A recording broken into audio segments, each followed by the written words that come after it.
Hi, everyone. It's Sonny McDonald here, and welcome today to my presentation around how to be a great leader and how to lead different generations. As you know, we are at Leadership HQ super passionate about great leadership, and I have been speaking across the globe about how to build a world of great leaders, right? And it starts with us, and it also starts with how we lead our future generations. Now, I'm Generation X, and so therefore I'm seeing the world through my lens as a Generation X. However, I want you to think about, like, I think some of the greatest challenges that I'm hearing from so many people that we coach and I meet at events and conferences, and we have in our leadership program, so many people are coming up to us going, "Oh, how do we lead these future generations?"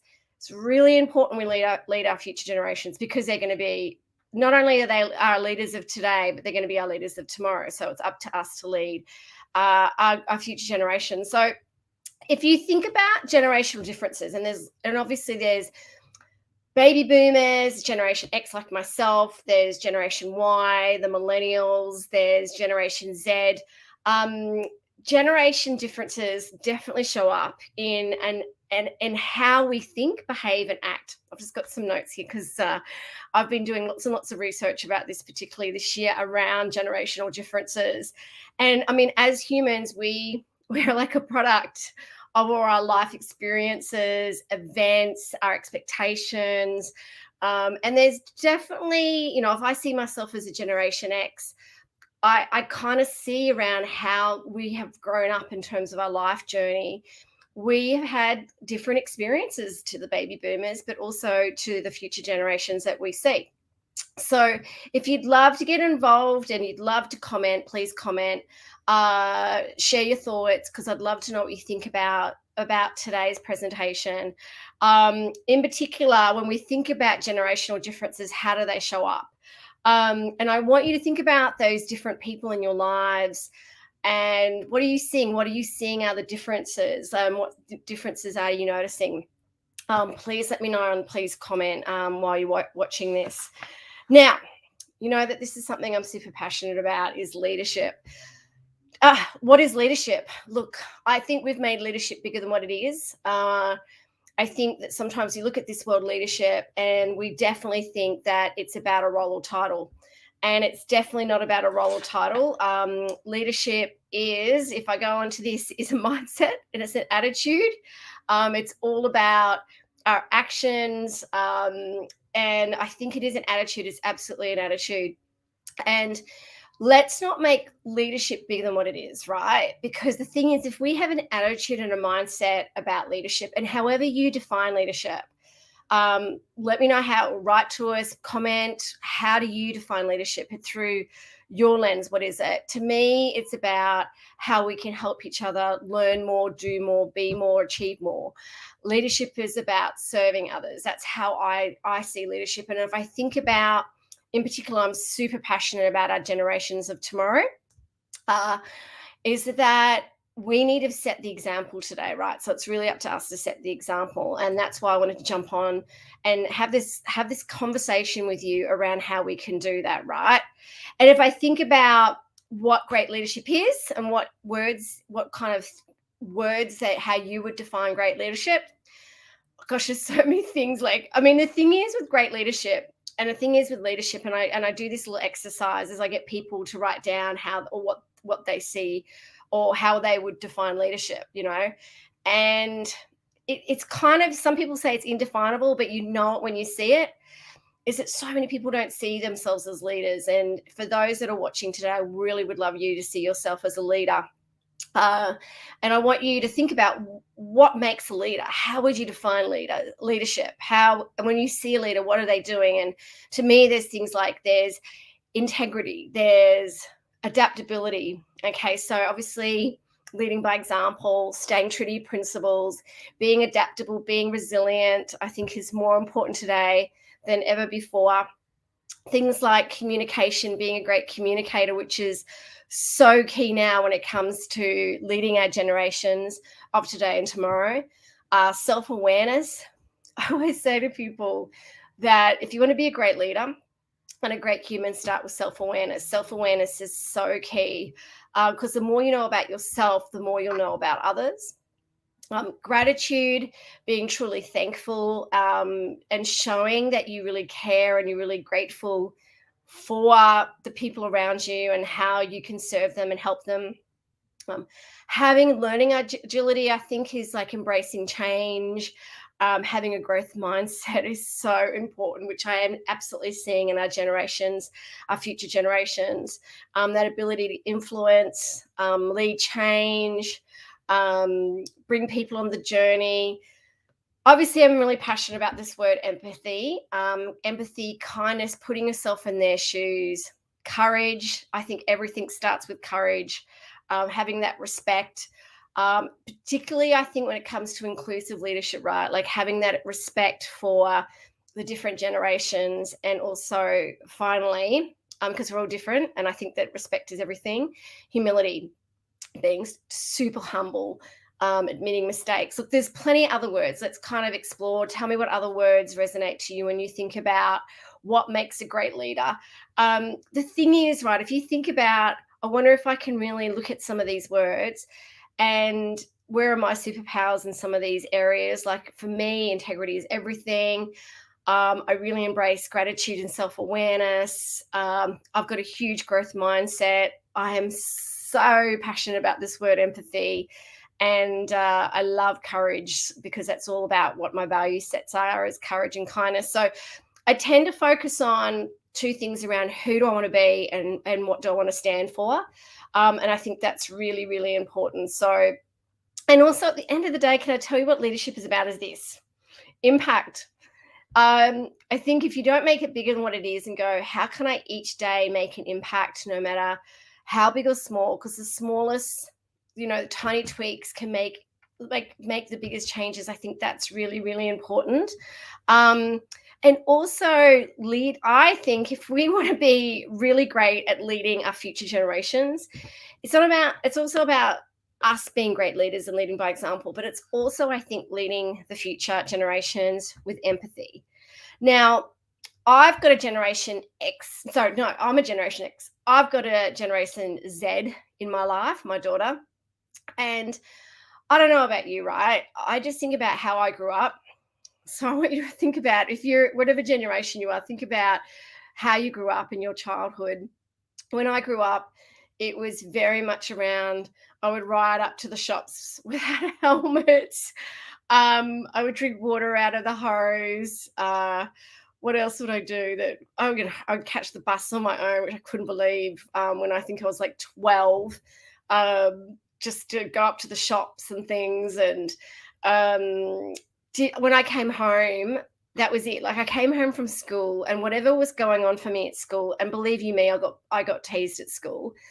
Whatever was going on for me at school, at least I could come home and lock the door, and I didn't have to deal with it after school. I definitely didn't have access to social media or a mobile phone or any of those things that our youth have today, and I definitely didn't have my kind of exposure to the world or my youth to what was going on in the world. So I think our generations after that, the Generation Ys and millennials have really kind of been brought up with, understanding, like, the different kind of like what's going on in the world with social media.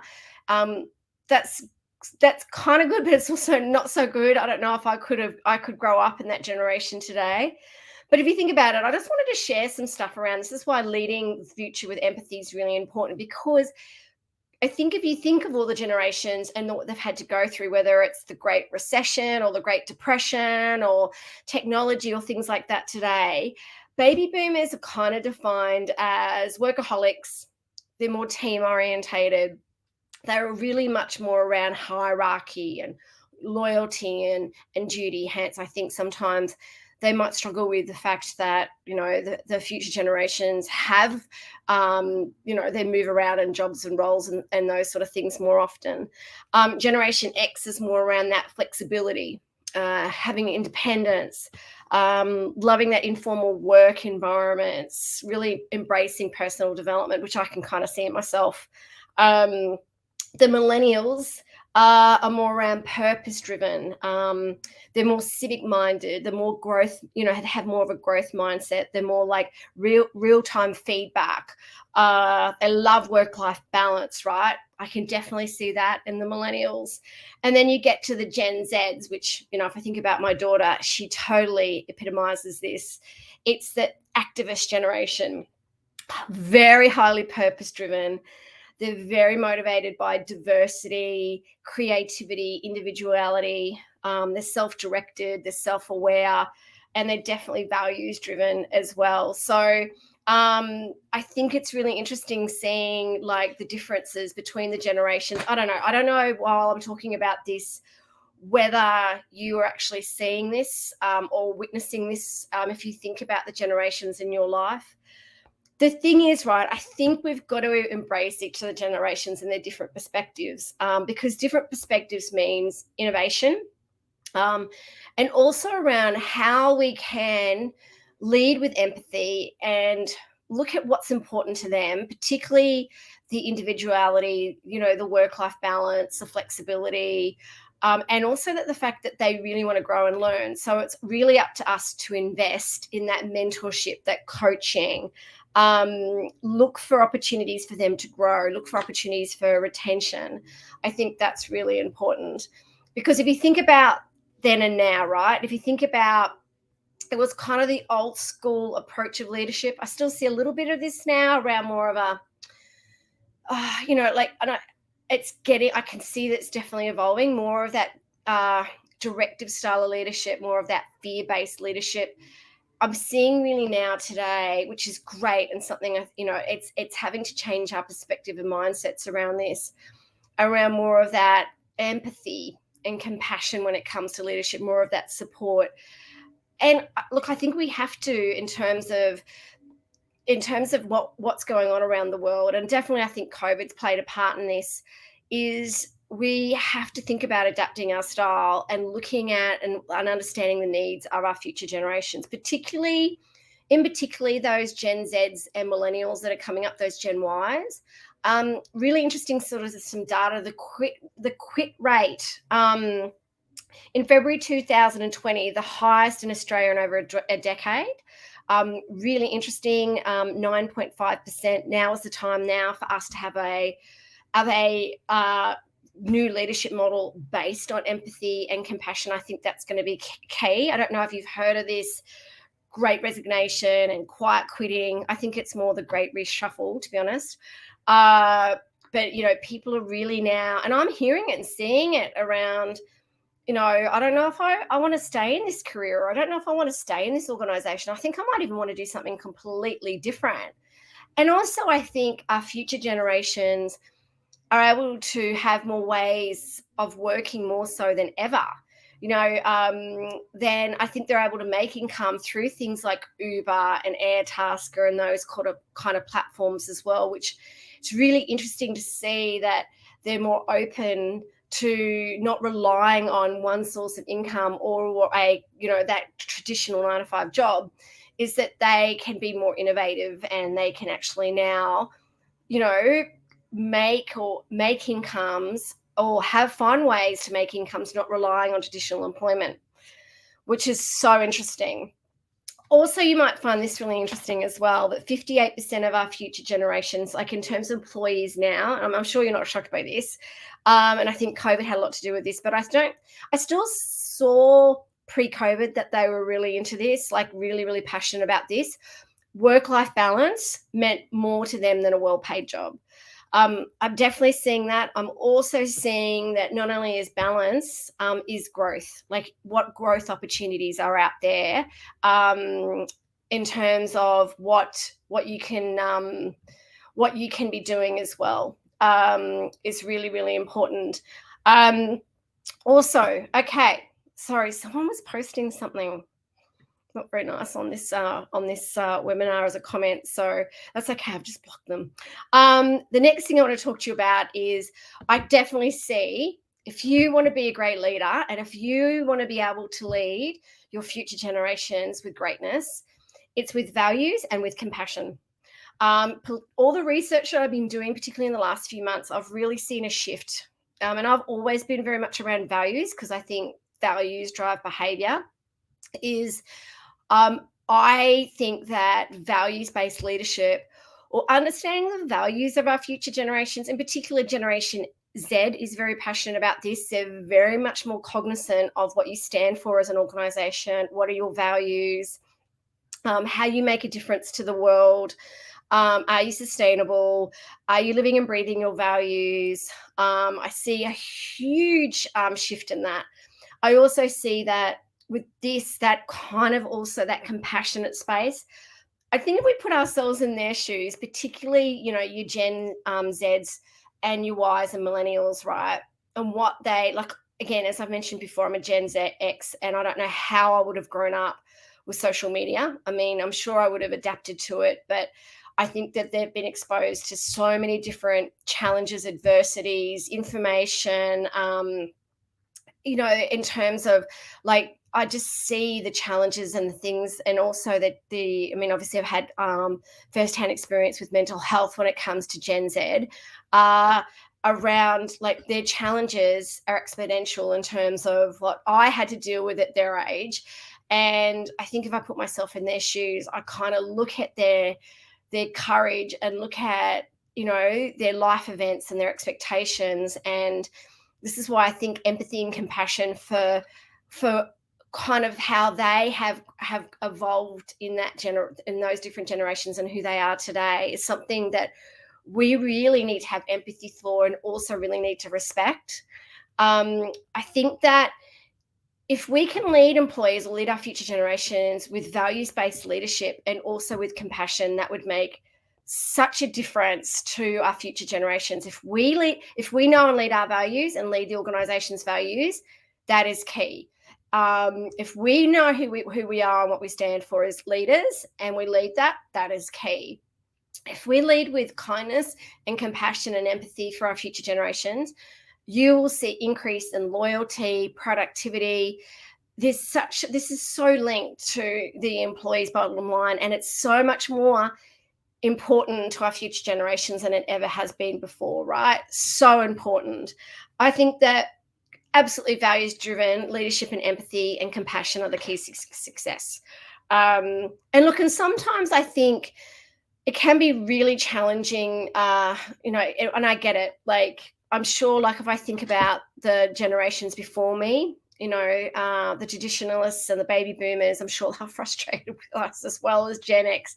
As sometimes I think maybe we look at the generations coming, before us, we're getting frustrated as well. So, but the thing is, right, everyone is different, regardless of all the generational differences. Everyone is different. I think it's that embracing, showing that inclusive leadership, embracing what makes them different, and having that empathy and being curious can be so important.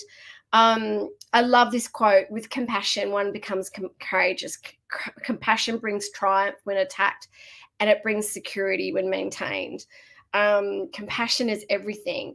Look, I know when my daughter was struggling with a lot of things, as a Gen Z, I think a real shift, as much as I used to go, I don't understand like your perspective on the world, and I don't understand your drivers and your values and your motivators. And the more that I was curious and compassionate, it really changed the frame, or that it changed my way of looking at the world, and also how excited I was about our future generations as well. Because if you think about it, our future generations are also going to be our future leaders. They're going to be the future leaders of our companies. So investing in their development, putting yourself in their shoes, all these things I think are really, really important, because we've got to set them up for success for the future. I think that's like fundamental. We've also, I think, as I mentioned before, we've got to acknowledge the unique perspective, because they have grown up in a world vastly different to the one that us today, like as a Gen X, or if you're watching or listening to this, you go, okay, I totally get it. And as a leader, we must acknowledge this and try to think about and try to see things from their perspective as well. I think that's really key. In saying that, we still need to be able to coach them around also understanding our perspectives as well. So it's that curiosity, and understanding how they see the world, because their growth mindset and their way of learning is different, has been different to ours. In particular, I think being patient. Oh man, I've been impatient sometimes, and sometimes it can be really challenging to be patient when you kind of going, wow, like, and I get it, there's certain things my parents or my grandparents used to say to me when I was little, and I look back now going, I know that they were just doing the right thing. And actually, at the time, I was like looking at them thinking, I don't understand the perspective, but now here I am today going, I actually do understand their perspective, so I get it. So patience, I think, is really important. Explain things so they can understand learning new tasks and concepts. I think we need to be patient with some of these things, because I think as well, our future generations have been so used to learning things and getting information very, very quickly because they've just had to Google it. Whereas I don't know if you had back, I mean, maybe I'm showing my age here, like, was it the encyclopedias that we had? So we had to go and read things and go to the library and look things up. Whereas today it's so easy and so quick to access things. So that's really important. I think also we need to encourage open communication. We need to create an environment where they feel comfortable where they're talking to you. This is where inclusive leadership is important. And also, this is a bit of a challenge because I have noticed that the future generations in particular have communicated so much through like Messenger or Snapchat or SMS and things like that. So being able to actually coach them around open communication, talking a lot more face to face, I think is really key. So I think if we're really wanting to lead with greatness with our future generations, that's something we need to be espousing a lot more as well. So encouraging open communication, because as I said, they love this kind of communication, mostly online or through this silly little device we call an iPhone, which can be a great asset, but also a bit of a burden. But they're also used to short, concise messages. So I think it's important that if we are communicating, however we're communicating, that you keep it to the point. Yeah, look, and I'm sure you're probably watching this thinking that, look, this could be applied to anyone, and also depending on different behavioral styles and things like that. I have definitely met and worked with Gen Zs and millennials that do like more of context and stories, or the why behind things. So again, you just have to adapt your communication. But yeah, I think it is important that you do keep it concise and with short messages. Also, I think enabling collaboration. Look, I see it and I love it. Every time I have any of these future generations in any of my workshops, they thrive on collaboration. They thrive on working together on projects. They love team building activities. It's something they get a lot of energy from. So, and look, I think collaboration is key. And I think I know it's like sometimes I think it is challenging because we are working so much more remotely and virtually. So thinking about ways you can still get people collaborating and working together, even if you are remote, is really, really important, because it's really important that we're constantly keeping them engaged. So providing career conversations, setting small goals, offering rewards and alignment to the values. I'm all around values-based reward and recognition. I'm constantly talking to my team around how great they are in terms of our values around empowering others, sharing wisdom, kindness and courage. So these things I think are really important. So again, alignment to your value. If you don't have values as a company, or if you don't know individual values, reach out to us at Leadership HQ. We've got some great values tools that are free. But if you don't know your values, I think values are kind of your mission, vision, and values are kind of like, I think they're kind of the center pole of culture, right? I think that, and you lead those. And the future generations, particularly Gen Zs and millennials, are really passionate about what are your values. So yeah, that's something you need to think about as well. Also, love this slide because it's mean, it's a bit hard to read actually, but being flexible, being open to trying new things. Like I find sometimes my team, and I think I create an environment where there's a lot of psychological safety. I think it's really important that you are keeping an approachable, open mindset. You're flexible, you're open to suggestions and try and asking for ideas as well. And you're willing. I've just brought on someone to manage our social media. She's a Gen Z, and some of the ideas she comes up with, and I'm just like, yeah, just come to, like, I'm not prescriptive. I mean, she's so great with feedback. She loves feedback, but it's those sort of things that are like really important around willing to try new things and seeing from their perspective what they know of the world. And she's been brilliant. Like some of the stuff that she's come up with, I've like didn't even know that existed. So that flexibility is really important. And I think also being authentic. Hey, people kind of go, aren't we always authentic? Sometimes I think we can put masks up. I do see this in the work that we do. Uh, just be authentic, be real, admit when you make mistakes, be transparent and genuine and honest. Don't try to sell them something that you don't believe in yourself or you wouldn't buy yourself. I think that's really important. Oh, so definitely be authentic. Providing regular feedback. This one's always a tough one. I think it's always really important to be open to feedback. Is the only way, and they love learning, the only way they're going to learn is by providing them regular feedback. So encouraging, their creativity in person. I think this will help them stay on track, continuously to continue to improve as well. So yeah, I think it's providing, really encouraging creativity, innovation, suggestions, providing regular feedback, collaboration. These things are really important, and setting achievable goals and providing support. I'm surprised at how many teams and organization we work with that don't really have any kind of achievable goals or even KPIs. So I think this is really important, and also providing support and checking in. As I mentioned before, like getting to the point quickly, avoiding long-winded explanations, because again, they love to be concise in their communications.